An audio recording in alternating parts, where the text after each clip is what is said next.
भूमिका में भाव लिखले कवि जी, कितना बढ़िया भाव लिखले। चैनल को सब्सक्राइब करिएगा, लाइक करिएगा, ज्यादा से ज्यादा शेयर करिएगा। ये भैया, ये चाचा, ये दादा, तनी हमारी पर ध्यान दे दा। हम कलाकार संजय सोम सबके एक स्वर में हार्दिक अभिनंदन वंदन स्वागत करते हैं, प्रणाम करते हैं। जय भीम, जय भारत, जय समाजवाद कहना पड़ा, संकेत लगला जाता।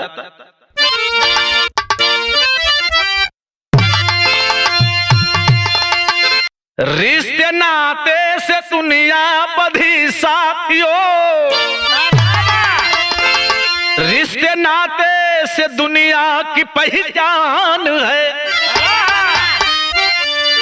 जग में अपना पराया जब हो जाता है, तो रही मां मही कैसा इंसान है। आस हरियाणा में गांव सपनापुरी, लल्लन रावत का छोटा सा परिवार है। पत्नी बच्चे संग जीवन का करते गुजर, बेटा विकलांग रहता जो होनहार है।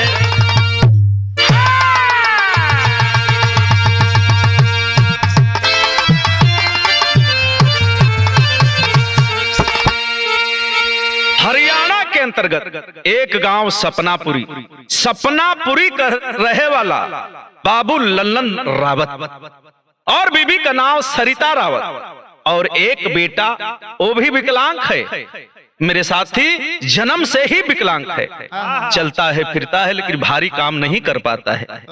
बाबू माई तभी भी खुश है, बेटा लंगड़ा हो, गोरा हो, काला हो, इससे क्या मतलब। माँ पिता उस बच्चे पर ममता लुटाते हैं, मन बना के पढ़ावत लिखावत हो भैया, एगो तर्ज लगल मने बनावली भैया हमारा वत।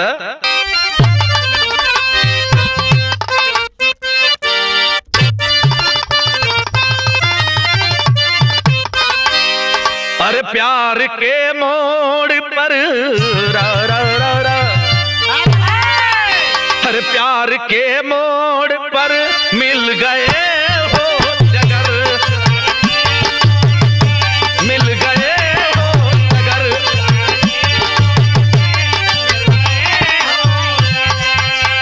हो आज मिलने मिलाने का वादा करो,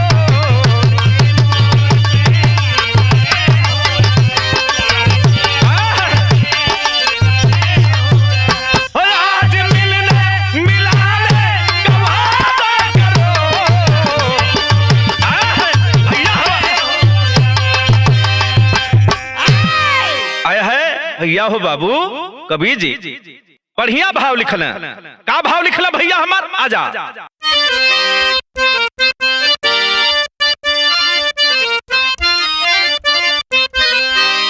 जिसके जीवन में रा रा रा, भैया जिसके जीवन में लिखता बजर साथियों, में लिखता बजर साथियों।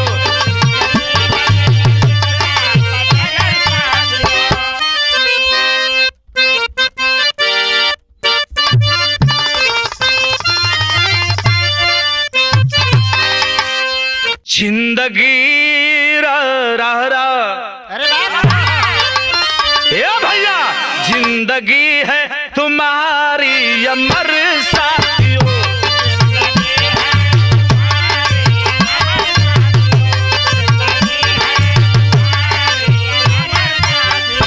जिंदगी में भटकना यटकना पड़े, जिंदगी है तुम्हारी अमर साथियों, जिंदगी में भटकना यटकना पड़े।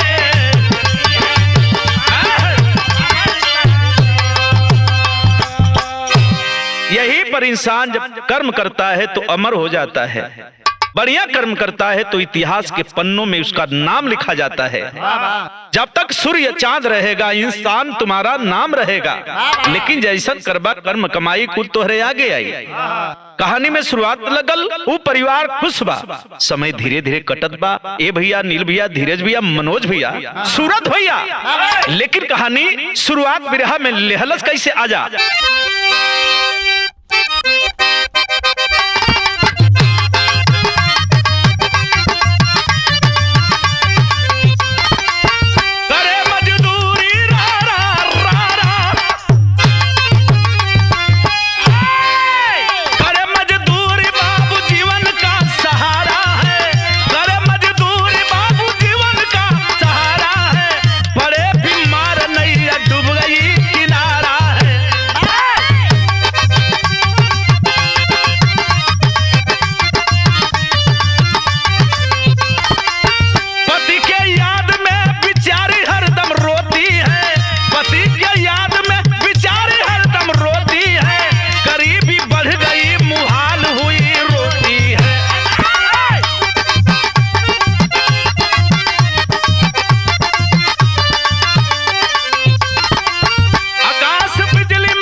बात को समझ ले। ए धीरज भैया, अनिल भैया, बाबू गल हम काम करे आ काम क के वापस आवत हो तो गाड़ी वाला धक्का मार देलस। घरे इंतजार करत नहीं मतारी, बबुआ का मतारी इंतजार करत थी कि अब अवही वाला हूँ।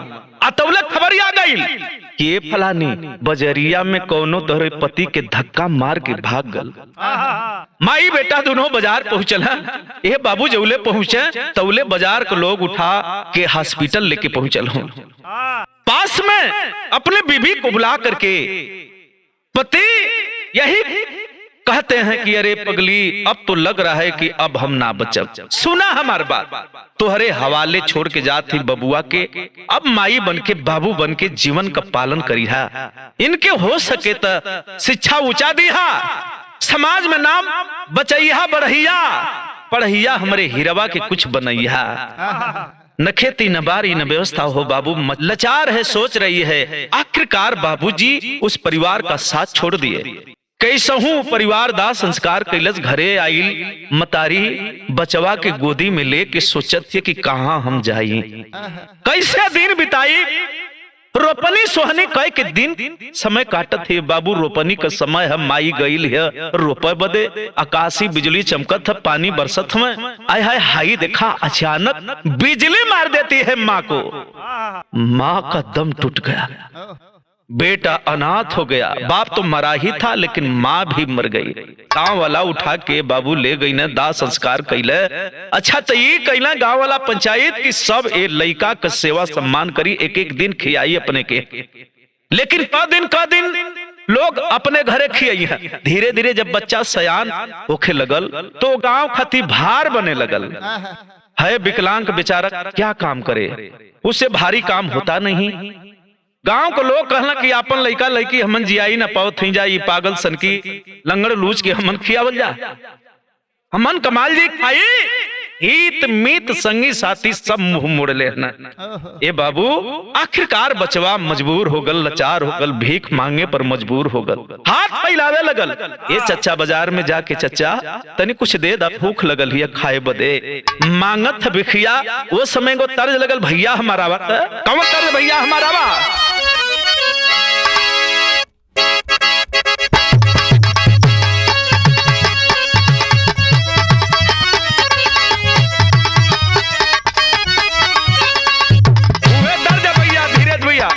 अनिल भैया कमल विटामिन खा ले, दिन पर दिन चिकन आ ले।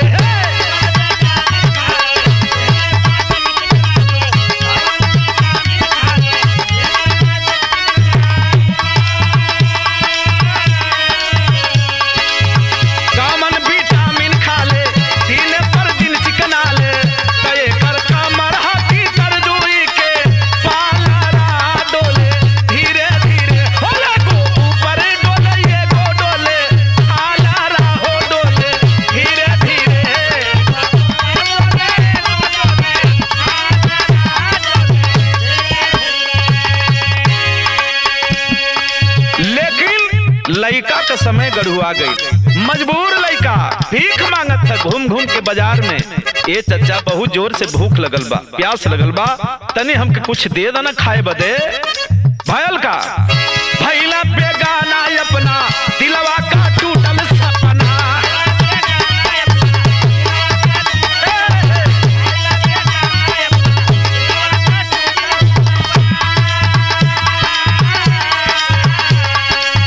भैला बेगाना अपना दिलवा का टूटल सपना। तपेटा जारे लागल मांगे लागल भीखिया हो बेटा घूमी घूमी हो बात माने नहीं सुन बाभी पारिया हो मांगे घूमी घूमी हो बात मांगे नहीं बाबुआ भी पारिया हो बेटा घूमी घूमी।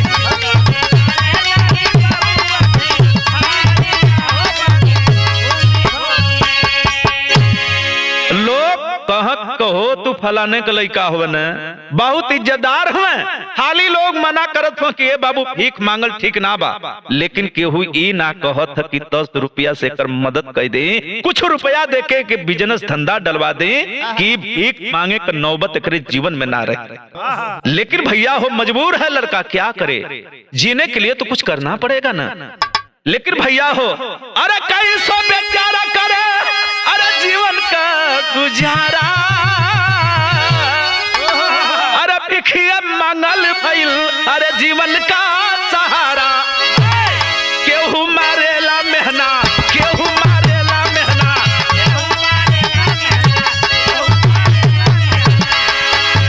हउए बहु रुपया ठगना।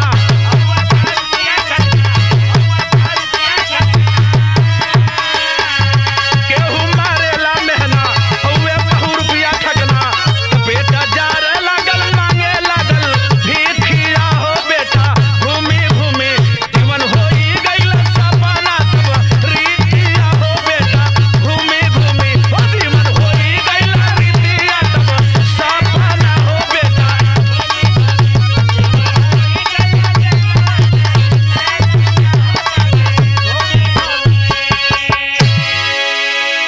अब तो रुपया पैसा मांग मांग के उ लइका कुछ इकट्ठा कैलस और समझ गल कि अब हमके भिखिए मांगे के है, दूसर काम ना करे के।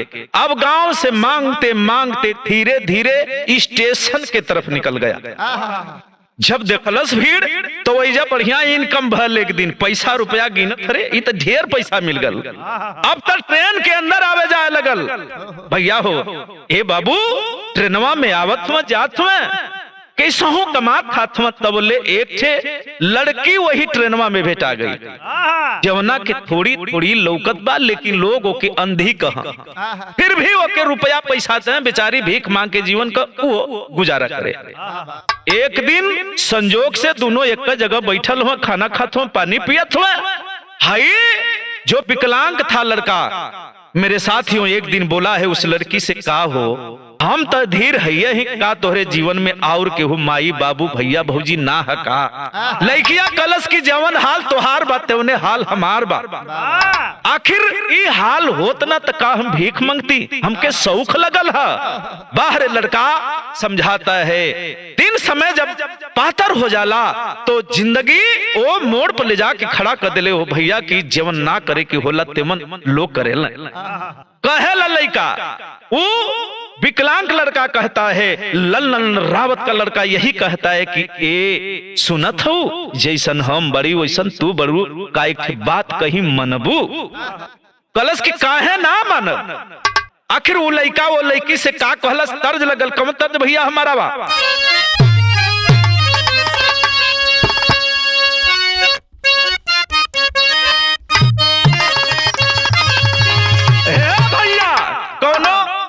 दुल्ही अपने दुल्हा के मेला में खोजत थी, जे खोजत हुई तो जानते हुई जब जब मेला लगेला हो भैया तो दिलवा धड़ धड़ धड़ धड़ केला। जैसे बोतल जैसे फेंकबा तो जाने तड़ तड़ फूटी, वैसे ही दिलवा धड़ धड़ धड़केला। आ तो से बेसी के जानेला भैया, तू जितना बढ़िया लेडीसन में मिला लेला भाव अरे तोहर तारीफी काम पर आवा भैया हो। तर्ज लगल तो तर्ज आजा।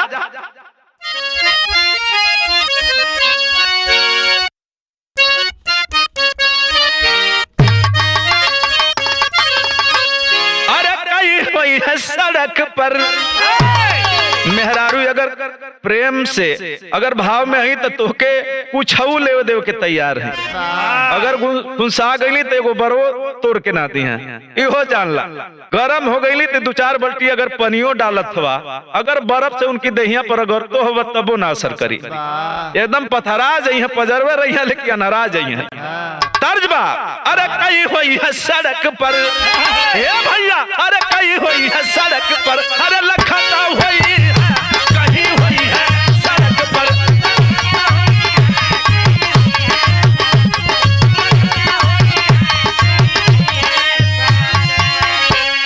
अरे कई हुई है सड़क पर, अरे लखती हुई है, अरे कर डाल के रुमलिया, अरे हंसत हुई है,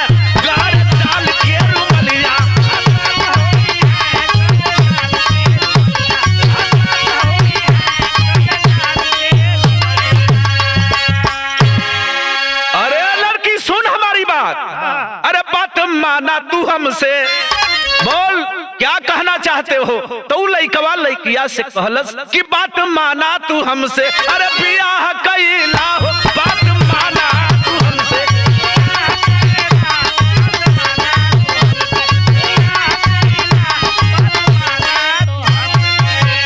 अरे बात माना तू हमसे, अरे बियाह कइला, अरे बात माना तू हमसे, अरे बियाह कइला। यही पगला के किस्मत का बाह धइला, यही पगला के किस्मत के बाह धइला।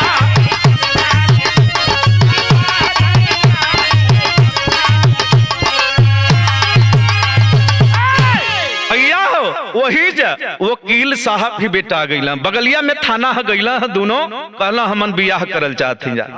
एक आध दूठे सिपाही वकील, बगलिया में मंदिर है, मंदिरवा में गईला है दोनों। जब दोनों गईला तब मंदिरवा में का कईला, मंदिर में जाके दोनों कईला शादी, नवा बितावे गोरी बन के सहजादी।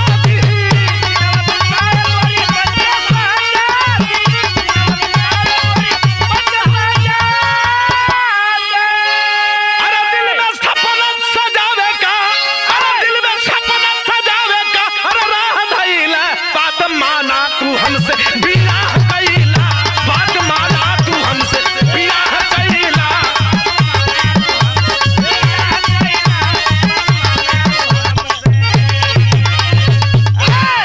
भैया हो शादी करके घर पर लेकर गया, खोपड़ी में जीवन का गुजारा होता। तो ये परानी ना, आखिर पति विकलांग हम, पत्नी अंधा बा, लेकिन अंधी पत्नी से वो विकलांग उसका आदमी कहता है कि अब तुम्हें भीख नहीं मांगना है, जो कुछ करूंगा मैं करूंगा। अब जो रोजाना जात में भीख मांग के लियावत में, अब तक समय से खाना पानी भी मिलत है, बतौली ना कि थोड़ी थोड़ी ओके दिखाई देत रहा, लेकिन लोग ओके अंधी के नाम से जाना। शादी कर लिया, समय का गुजारा होता है, समय कटत बा। यही से कहा जाला कि समय बलवान होला इंसान ना बाबू। हाई देखा जब तू दिल एक जान भल, धीरे धीरे समय आखिरकार जब समंदर के लहरा में जीवन जब पहुंचल है, पत्नी का पांव भारी हो गए, कुछ होके वाला बा, चेकअप कराऊ ना, पता चलल कि आप बाप बने वाला हो। विकलांग जो लड़का है बहुत खुश है, हम बाप बने वाला हैं। आखिरकार वो लड़का खुश है, हम बाबू बने वाला हैं। या हो बाबू, आखिरकार वो सुनील कुमार बाप बने वाला बा, बहुत खुश बा। अब तब फल फ्रूट खाना पीना सेवा में कोनो कमी ना, दवाई दर्पण समय से। अब माई चाहे बाप चाहे सास चाहे ससुर चाहे देवर चाहे दर चाहे दयाद उहे न हुए, समय से देखभाल करत हुए। जब समय नियर आइल, हॉस्पिटल में उठा के लोग लेके गईले, और या हो बाबू अब अंधी पत्नी को ये लगा कि अब हमार जना था प्राण ना बची। आह आह करत बिचारी डॉक्टर सुई दवाई करत में, लेकिन मामला संहार में ना आवत, मामला सीरियस होखल जात बा। वो पत्नी अपने पति को बुलाती है, स्वामी अब तो जना था कि अब हमारे साथ तोहार छूट जाएगी। पति कहता है, रे पगली 7 जन्मों का तूने वादा किया कि तेरे साथ जीऊंगी तेरे साथ मरूंगी, एक ही जन्म में तोरे जात हो। असत्य कलश की है स्वामी, अरे मजाक मत करा, बस हमारे जैले का समय पूरा हो गई, हमारे मरले को उम्र पूरा हो गई स्वामी, अब हम तुम्हारे साथ ना रहब ना गुजारा हुई। विदेशिया में भाव लगल, पत्नी अपने पति को पकड़ के रो रही है, बाह में बाह डालकर रोती है, कहती क्या है,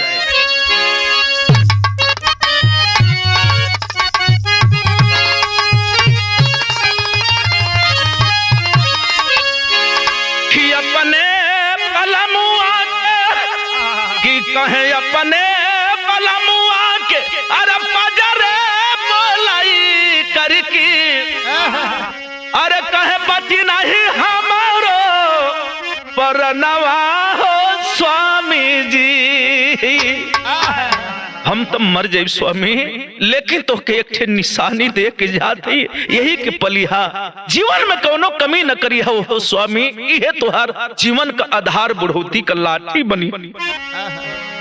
रो रही है पत्नी, कहती है स्वामी अब हम मर जाई, अरे हम मरी जाइब, लेकिन अरे बतवा हम मर रही है, अरे तोहरा से मांगी नवा हो स्वामी जी।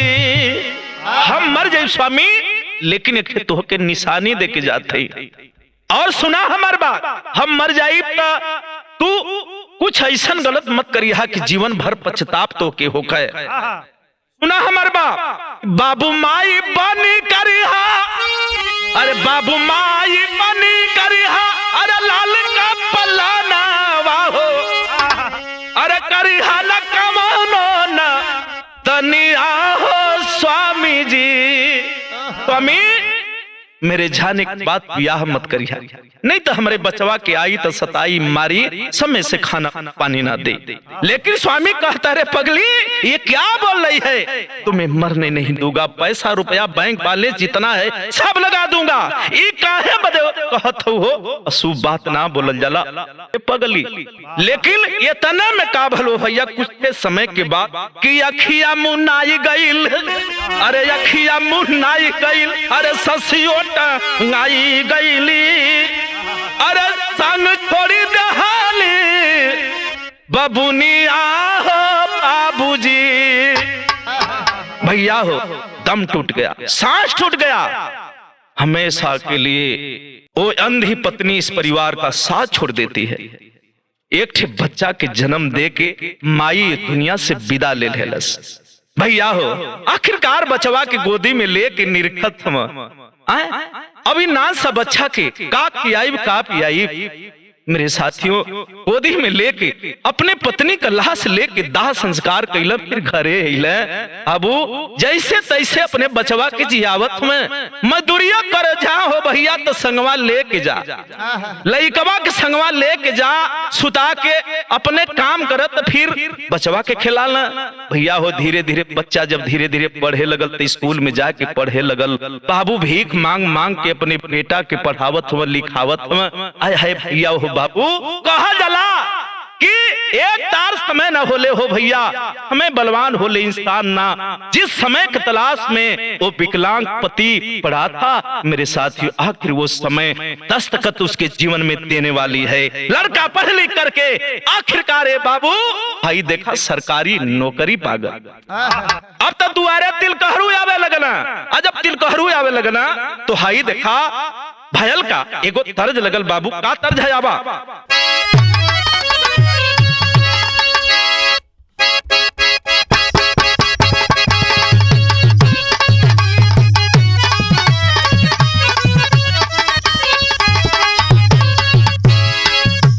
भैया कोनो भक्तिन माई के रूप का श्रृंगार का वर्णन करत छिए। का कैलस, अरे निबिया रे निबिया रे निबिया, हाय हाय हाय,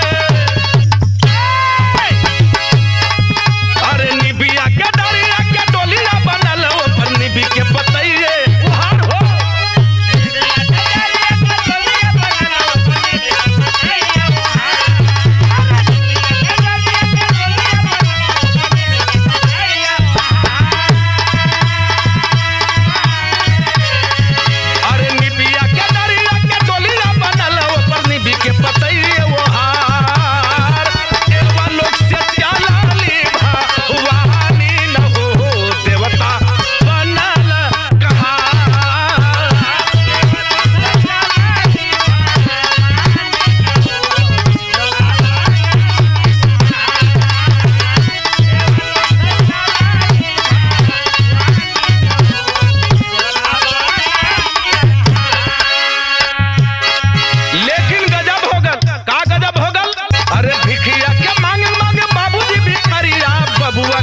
देहल पढ़ा पाई गई हीरावानो करिया न हो सपना भइल बा सकार हो।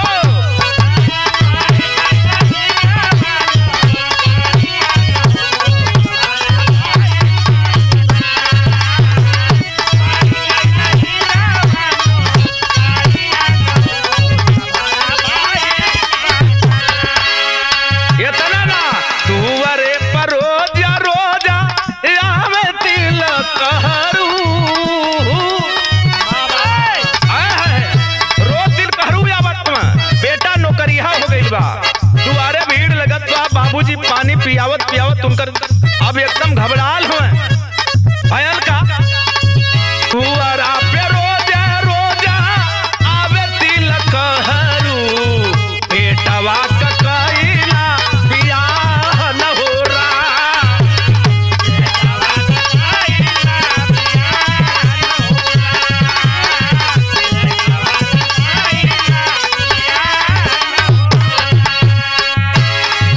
खानवा बनावे वाली चाहे एक धरनिया काम पूरा कहेला चेताय न हो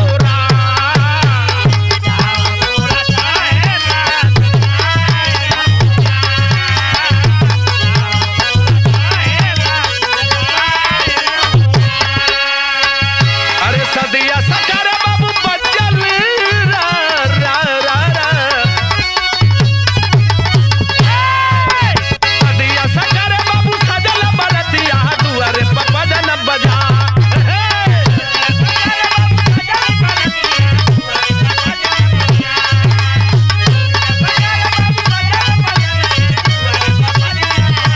अरे सदिया सकर बाबू सजल बरतिया दुआरे बजा बजना तू मतारी कावा और जा पारिया न हो पहले सपना सका तू मता टकाऊ आजा वारिया न हो।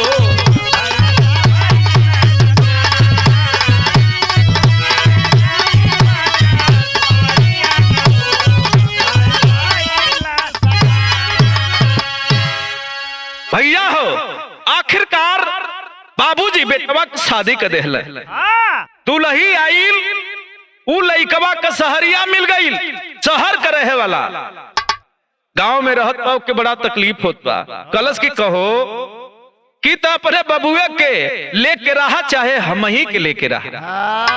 कुछ दिन के बाद अंठान ठनलस बाबूजी के घर छोड़ के और अपने पति के लेके बाहर में रहे लगल बाहर में रहे लगल एहर देखा बाबू के बड़ा तकलीफ होता गांवपुर वाला कहला कि कहो फलाना तोहर बाबू बढ़िया से पढ़ौना लिखौना नौकरी पा गईला तो एकर का मतलब कि बाबू के छोड़ दे बा लाख पंचायत हुआ लेकिन बेटा नहीं माना लेकिन फिर भी गांव के लोग प्रयास एक में करवा दिए। अब तो दुल्हिया सोचे लगल कि कोनो न कोनो उपाय ना लगी बात बिगड़ जाई। वो दुल्हिया अपने ससुरा के प्रति का सोचत थी एक दिन अपने पति से फोन में बतियावत थी कहत थी पापट में भाव लगल भैया हमारा जा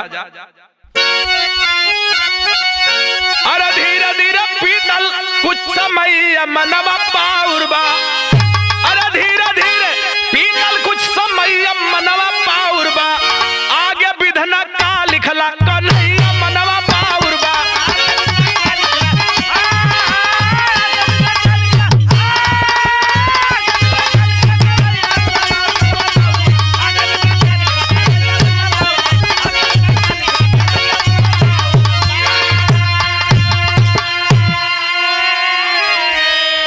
फोन लगा के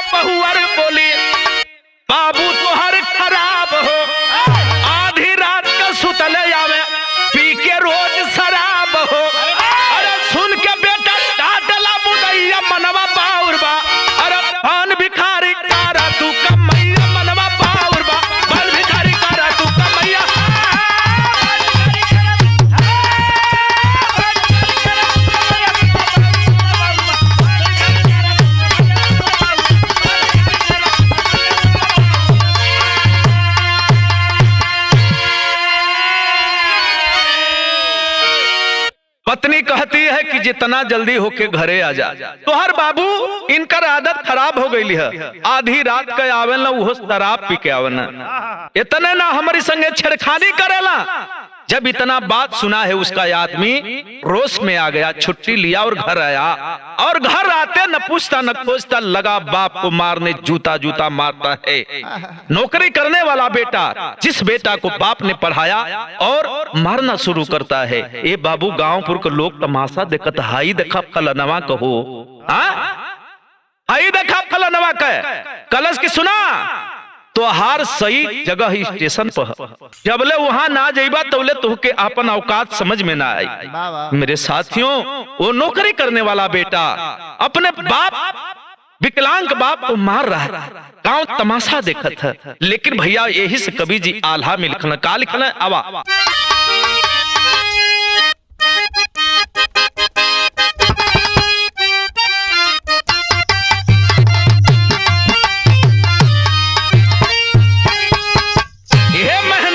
कभी जी लिखना, अरे तिरिया का जाल महा, अरे तिरिया का जाल महा, अरे जलियों से बढ़ के भैया।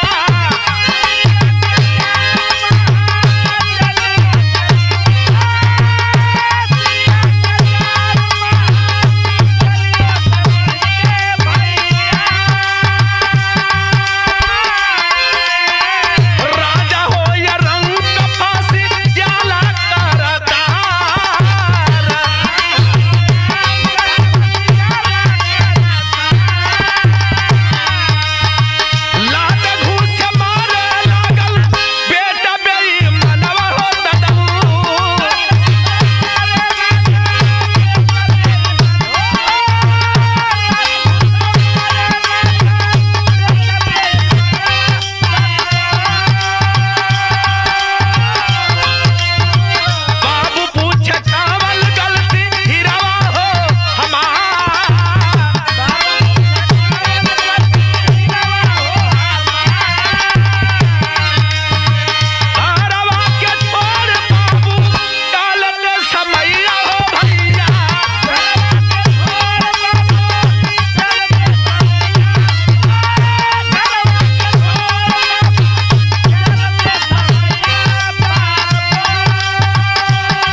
लाख मारता है बेटा, लाख भगाता है।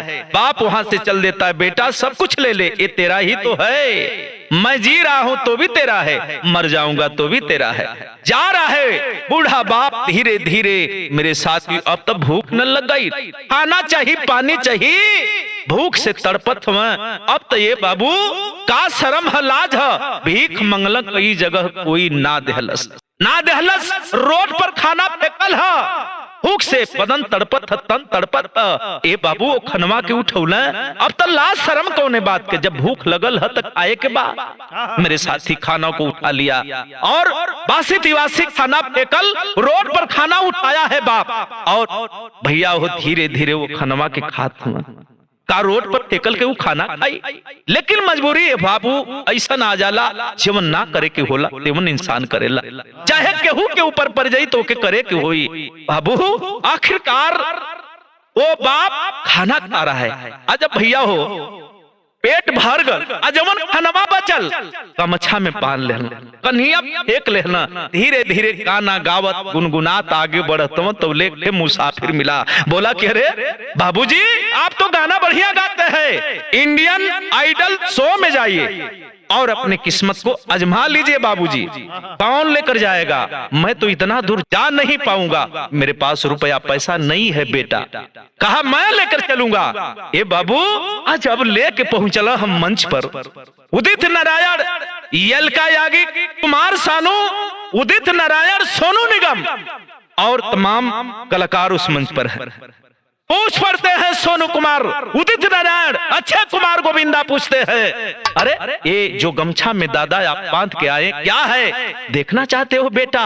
अरे बेटा, हे बेटा, आखिरकार बेटा बेटा कही के दादा एक बात पहले सदर में भाव लगल आ जाता।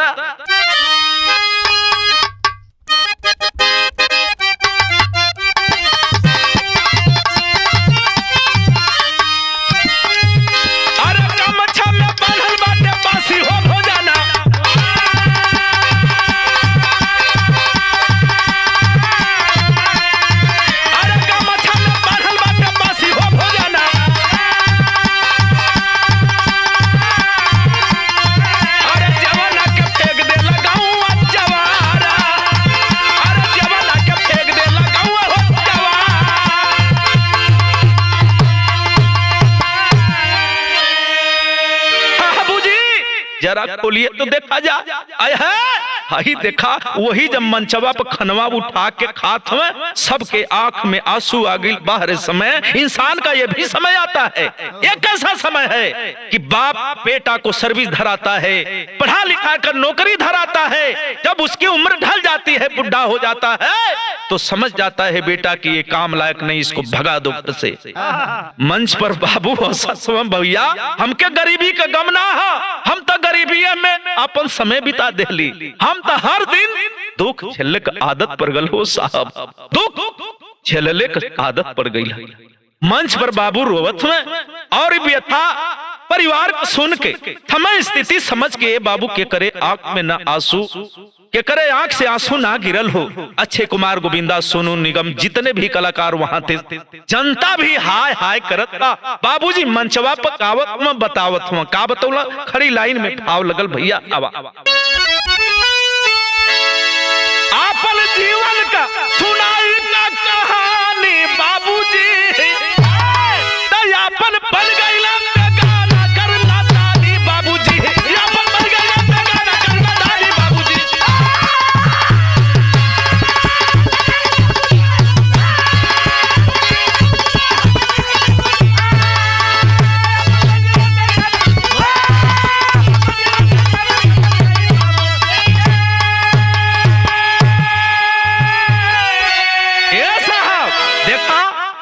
खा के अपन जीवन का गुजारा करत नहीं कि भूखिया के मारे या बतर पे परनवा, झूठ काट रोटी बने हमारो भोजनवा।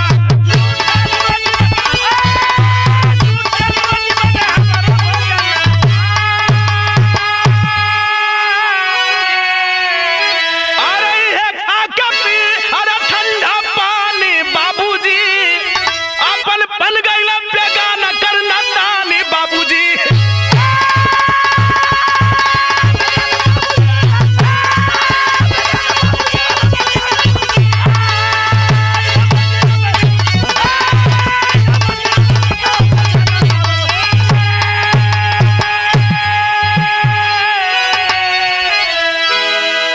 मेरे साथ अरे उस शो में वो वृद्ध बाबूजी फर्स्ट आ गए। आज जब फर्स्ट आइला तो करोड़ों रुपया मिलल। आज जब वो करोड़ों रुपया टीवी टेलीविजन पर लौकत था, बेटवा नौकरी करे वाला समाचार सुनलस कि हमर बाबू करोड़ों रुपया जीत गईला, तलेवे बदे पहुंचल बाटा बेटवा पतोहिया। अरे हाय हो जमाना ई का बदलल समय,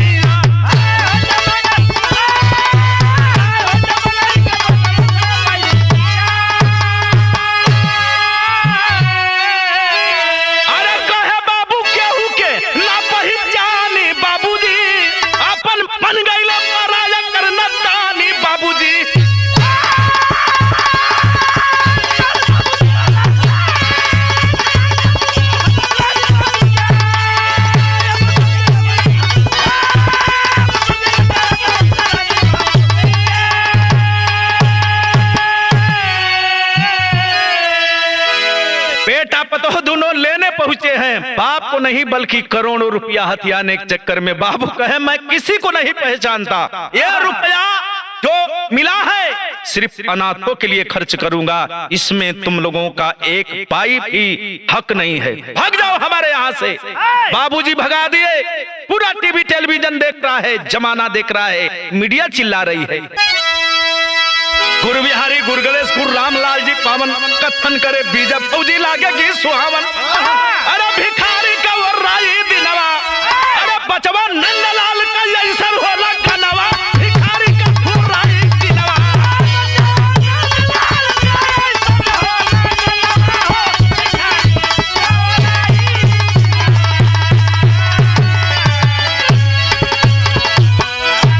नमस्ते, प्रणाम, जय भीम, जय भारत।